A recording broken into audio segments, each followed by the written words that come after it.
ధర్మాత్ముడై ఇచ్చినదేదో అది పరమ సంతోషంతో ఆయన స్వీకరిస్తాడు. అందుకే ధర్మము ప్రధానమై ఉంటుంది సుమా, దానికి నేను అంత పెద్దపీట వేస్తాను సుమా అని చెప్పడానికే ఈ ఆఖ్యానంలో ఆ ప్రత్యేకంగా నేను ఈ కారణము చేత రక్షించాను అన్న విషయాన్ని ధర్మరాజు గోపాల కృష్ణ హరే.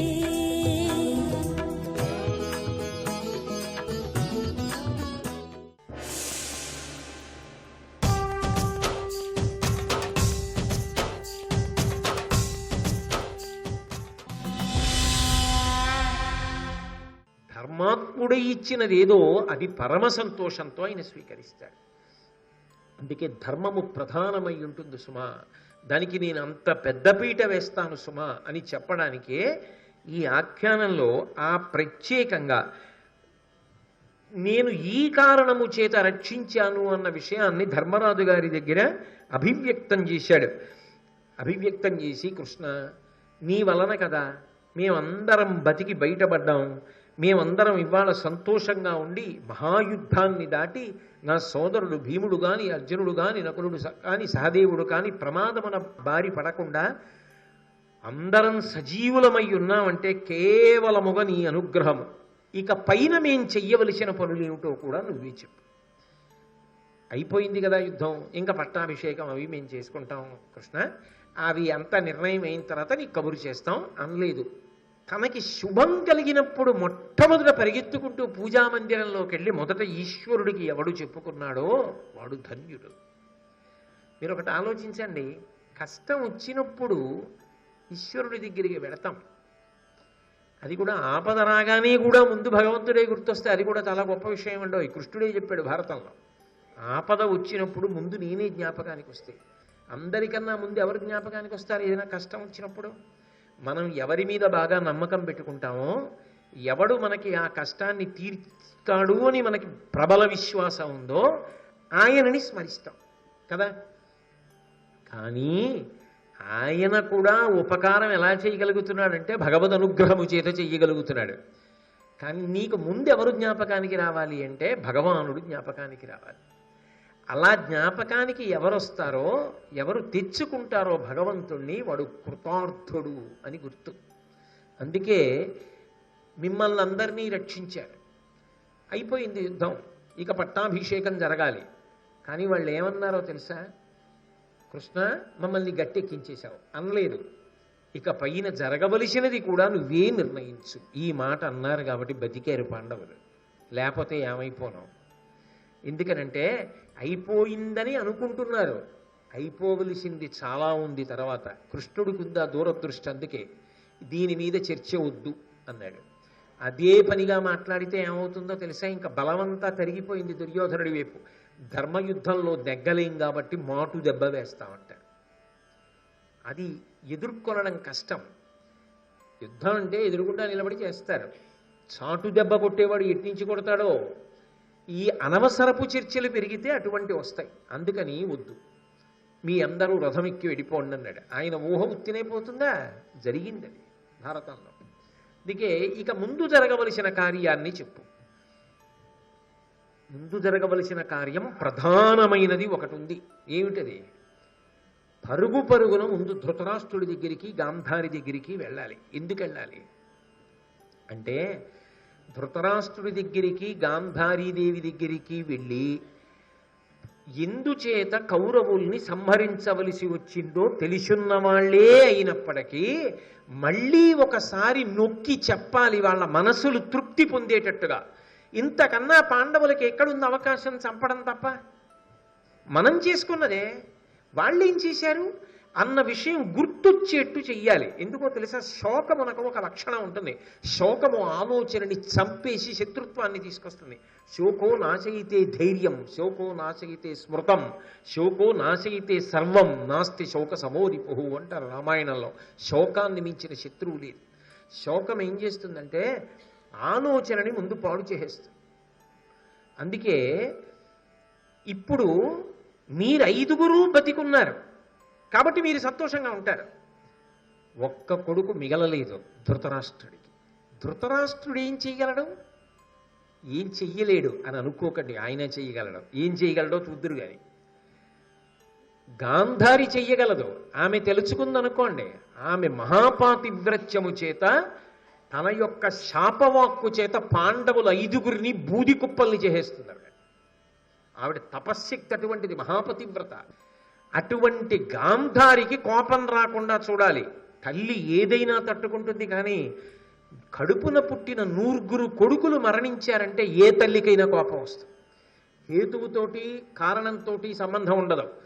ఒక్కడిని బతికించడానికి సరిపోరా, 100 చంపేయాలా? మాకు ఒక్క కొడుకు అక్కర్లేదా, మిగల్చలేరా అని అడుగుతుంది. ఆ అడిగినప్పుడు కోపం వస్తుంది. ఆ కోపం వచ్చినప్పుడు ప్రతీకారాన్ని కోరుతుంది. ప్రతీకారాన్ని కోరినప్పుడు శాపవాక్కు వదిలిపెడుతుంది. అప్పుడు మీరు దగ్గర ఉండాలని లేదు. ఆమె అక్కడే అంటుంది, ఇక్కడ మీరు బూది కుప్పలు అవుతారు, అందుకని తొందరగా గాంధారి దగ్గరికి పరిగెత్తాలి. ఈ ఆలోచన పాండవులది కాదు, ఆయనది. అది కృష్ణ పరమాత్మ అంటే. దానికి ఆయన ధర్మరాజుని, భీముణ్ణి, అర్జునుణ్ణి, నకులుణ్ణి, సహదేవుణ్ణి వెళ్ళమనలేదు. ఎందుకు వెళ్ళమనలేదంటే వాళ్ళు వెళ్ళి మాట్లాడిన తరువాత ఆవిడ సంతోషించడం కాదు. నకులుడు వచ్చాడు, సహదేవుడు వచ్చాడు, ధర్మరాజు వచ్చాడు, భీముడు వచ్చాడు, అర్జునుడు వచ్చాడు అని ఏ పేరు చెప్పినా ఆవిడ ఆగ్రహం కట్టలు తెంచుకుంటాడు.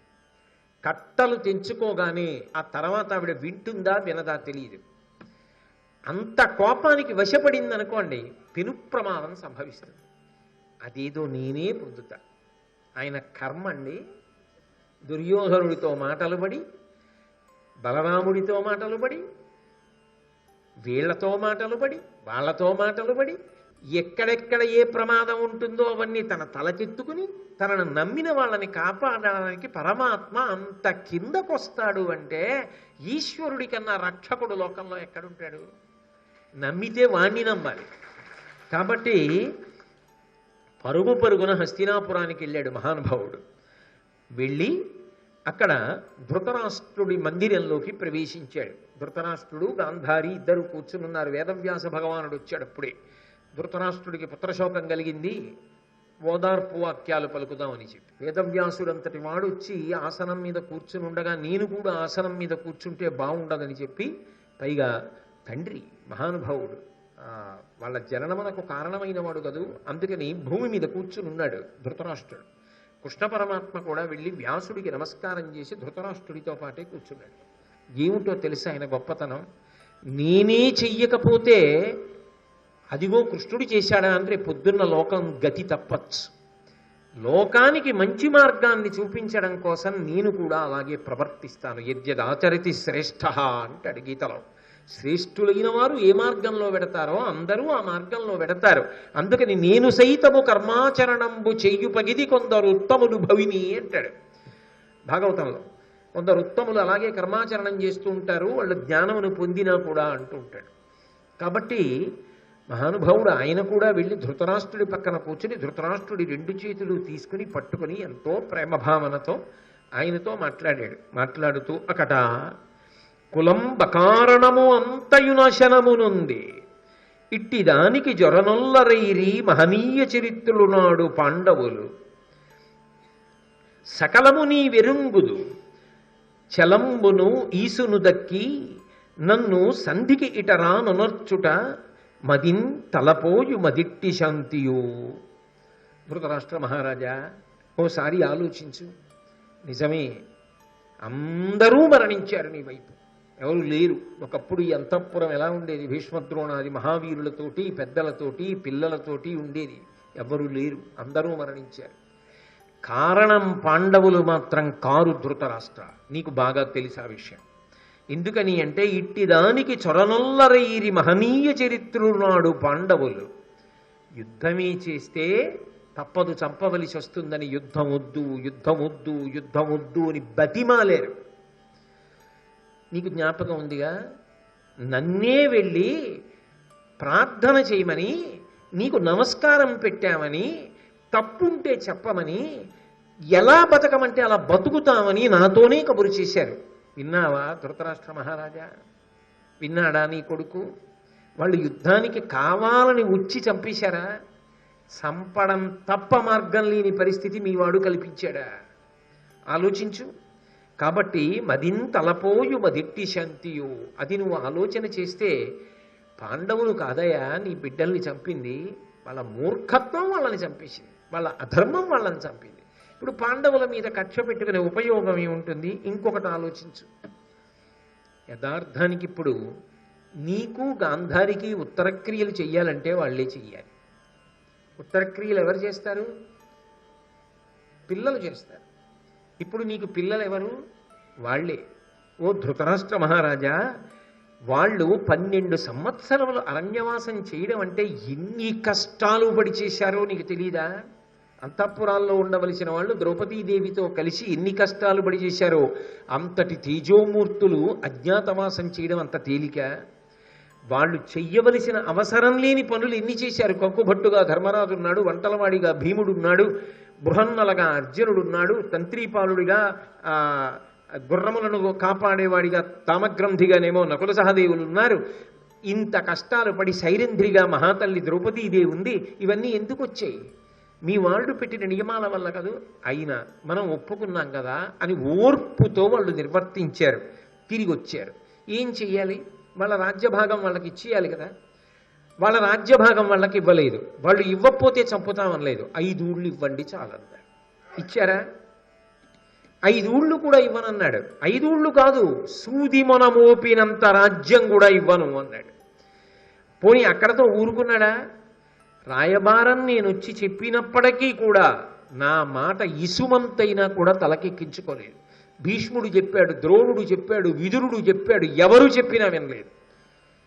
కేవలం మూర్ఖత్వానికి పోయాడు. అంత మూర్ఖత్వానికి పోయినప్పుడు నిజానికి నీ బిడ్డల్ని చంపింది వాళ్ళ మూర్ఖత్వమా పాండవులా? సోదరభావంతో స్నేహహస్తాన్ని చాచింది వాళ్ళు, కాదని యుద్ధానికి వెళ్ళి మరణించింది నీ బిడ్డలు. ఇప్పుడు వాళ్ళ మీద కోపం పెట్టుకుని ఉపయోగం ఏమైనా ఉంటుందా? పాండవులు ఏ విధమైనటువంటి కపట చింతన లేని వాళ్ళు, న్యాయ మార్గంలో వెళ్ళిన వాళ్ళు. వాళ్ళ మీద కోపం పెట్టుకోవద్దు అని నేను మీ దంపతులిద్దరినీ మనఃపూర్వకంగా ప్రార్థన చేస్తున్నాను అన్నాడు. మహానుభావుడు, ఆయనకు అవసరమా? పాండవుల్ని రక్షించుకోవడం కోసం ఆ దంపతుల మనసులో కోపం పెట్టుకోకూడదు, ప్రధానంగా గాంధారి మనసులో ఉండకూడదని నేను మీకు ప్రార్థన చేసి చెప్తున్నాను అని. ఇది ఖచ్చితంగా మీ మనసుకి కష్టంగా ఉంటుంది, ఇంతమంది బిడ్డలు మరణించారని. కానీ ఒక్కటి జ్ఞాపకం పెట్టుకోండి, మీ బిడ్డలందరూ మరణించారని ధర్మరాజు ఉత్సవం చేసుకోవట్లేదని గుర్తుపెట్టుకోండి. ఇంతమంది మరణించారని ధర్మరాజు ఏడుస్తున్నాడు. అంటే నిజానికి పగ ఉంటే ఎగిరి గంతులేసేవాడు, తప్పక చంపవలసి వచ్చిందని ఏడుస్తున్నాడు. అలాంటి వాడు ఏడవడానికి కారణం ఎవరయ్యారు? చచ్చి ఏడిపించాడు, బతికి ఏడిపించారు మీ బిడ్డలు.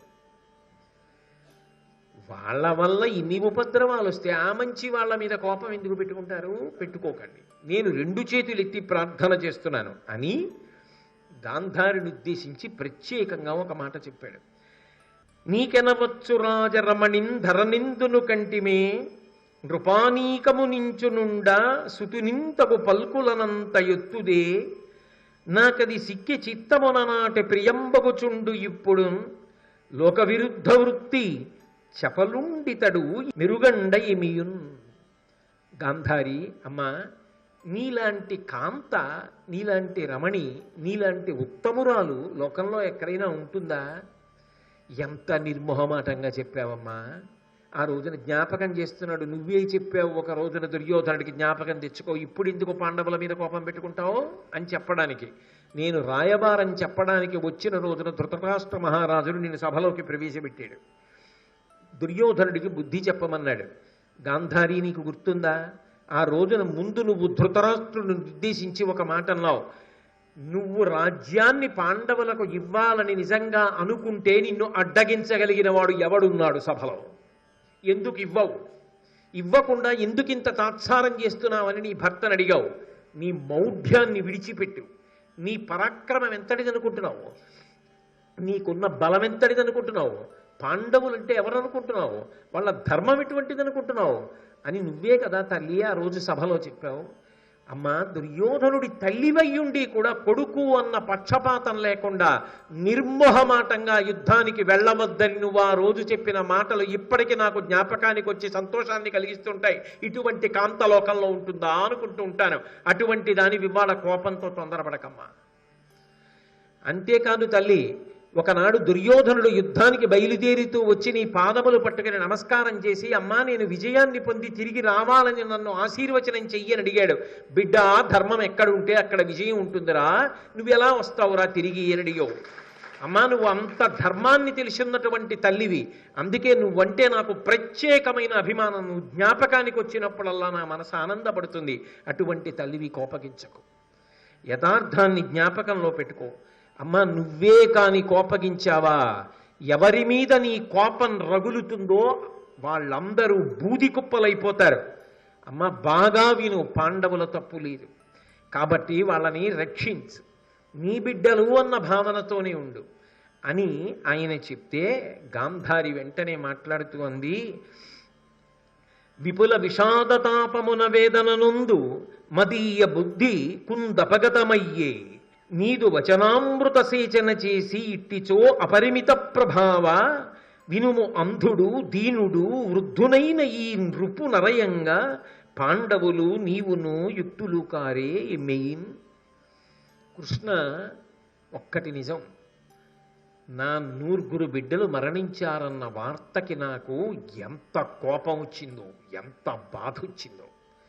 కానీ కృష్ణ, ఇవాళ నువ్వు వచ్చి మాట్లాడేవే, నీ మాటలు విన్న తర్వాత నాకు అమృతాన్ని తాగినట్టుంది. నా మనసంతా చల్లబడిపోయింది. నాకు ఇప్పుడు ఏ కోపం లేదు కృష్ణ. కానీ ఒక్కటి మాత్రం ఆలోచించండి, ఈ ధృతరాష్ట్రుడు ఉన్నాడే, ఇన్ని తప్పులైనా చేసి ఉండొచ్చు. భార్య తాపత్రయం భార్యది. ఈయన అంధుడు, దీనుడు, వృద్ధు, ఇటువంటి వాణ్ణి ఇలాగే బాధపడుతూ మరణించకుండా సంతోషపడేటట్టుగా ఆయన బతుకు మిగిలినది వెళ్ళేటట్టుగా చూడవలసిన కర్తవ్యం నీకు పాండవులకి ఉంది కదా. వాళ్ళు తండ్రి అని ప్రేమిస్తారు కదా. కాబట్టి కృష్ణ, మార్గాన్ని ఆలోచించు. తప్పకుండా చూస్తానమ్మా. నేను చూడడం ఏమిటి, ధర్మరాజు గారు ప్రాణం పెట్టి చూస్తాడు పెద్ద తండ్రిని, బెంగపెట్టుకోక్కర్లేదు అని వ్యాసుడు అక్కడే ఉన్నాడు. ఒక్క క్షణం పైకి లేచాడు. అమ్మా, పాండవులను చంపడానికి అశ్వత్థామ బయలుదేరి పెడుతున్నాడు. భయంకరమైన యుద్ధం జరగబోతోంది. నేను పాండవులను రక్షించుకోవాలమ్మా, నేను సెలవు తీసుకుంటాను.